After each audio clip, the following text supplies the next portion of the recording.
আসসালামু আলাইকুম প্রিয় ফুটবল ফ্যান্স। আজকে কথা বলবো ইন্টার মায়ামির একটি ম্যাচ নিয়ে, যেই ম্যাচটিতে মুখোমুখি হবে ইন্টার মায়ামি এবং হিউস্টন ডায়নামো।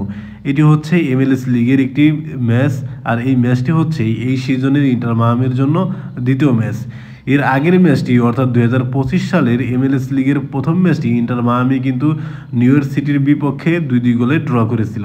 সেই ম্যাচে লিওনেল মেসি কিন্তু দুটি অ্যাসিস্ট করেছিলেন, টমাস আভিলাস এবং সেগোভিয়াকে দিয়ে তিনি কিন্তু দুটি গোল করান। পরবর্তী সময়ে এই ম্যাচটি 2-2 গোলে কিন্তু ড্র হয় ইন্টার মায়ামির ঘরের মাঠে।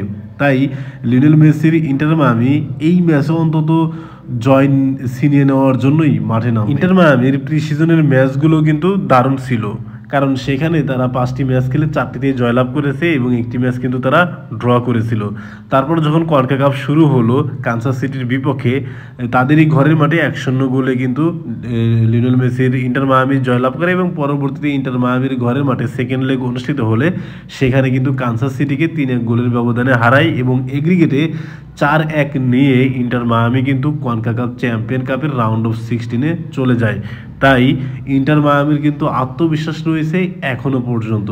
কিন্তু MLS লিগের প্রথম ম্যাচটি ইন্টার মায়ামি কিন্তু নিউ ইয়র্ক সিটির বিপক্ষে 2-2 গোলে ড্র করেছে, আর এই ম্যাচে লিওনেল মেসি অসাধারণ ফুটবল খেলেছেন।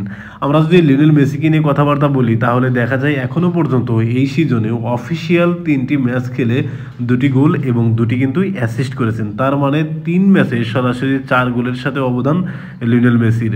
অপরদিকে লুইস সুয়ারেজও কিন্তু দারুণ ফর্মে রয়েছেন।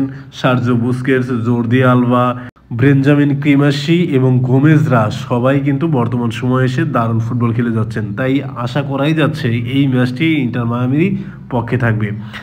সর্বশেষ 4 বারের দেখায় ইন্টার মায়ামি এবং হিউস্টনের মধ্যে 3টি ম্যাচ কিন্তু হিউস্টন ডায়নামো জিতেছে এবং একটি ম্যাচ কিন্তু জিতেছে ইন্টার মায়ামি। আর হিউস্টন ডায়নামো গোল করেছে 6টি, অপরদিকে ইন্টার মায়ামি গোল করেছে মাত্র 3টি।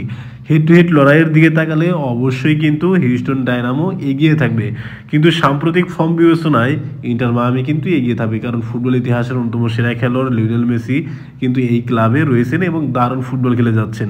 ফরমেশন নিয়ে যদি কথাবার্তা বলি তাহলে দেখা যায় ইন্টার মায়ামি কিন্তু 4-4-1-1 অথবা 4-4-2-2 অথবা 4-3-3 এই ফরমেশনে কিন্তু সাম্প্রতিক সময়ে খেলতেছে। তাই আমার কাছে মনে হচ্ছে হিউস্টন ডায়নামোর বিপক্ষেও এই 3টা ফরমেশনের মধ্যে যে কোনো একটা নিয়ে খেলতে পারে। তবে আমার কাছে মনে হচ্ছে 4-3-3 এই ফরমেশনেই হ্যাভিয়ার মাসচেরানো তার টিমকে খেলাবেন। এখন দেখা যাক তিনি কোন ফরমেশনটা সিলেক্ট করেন।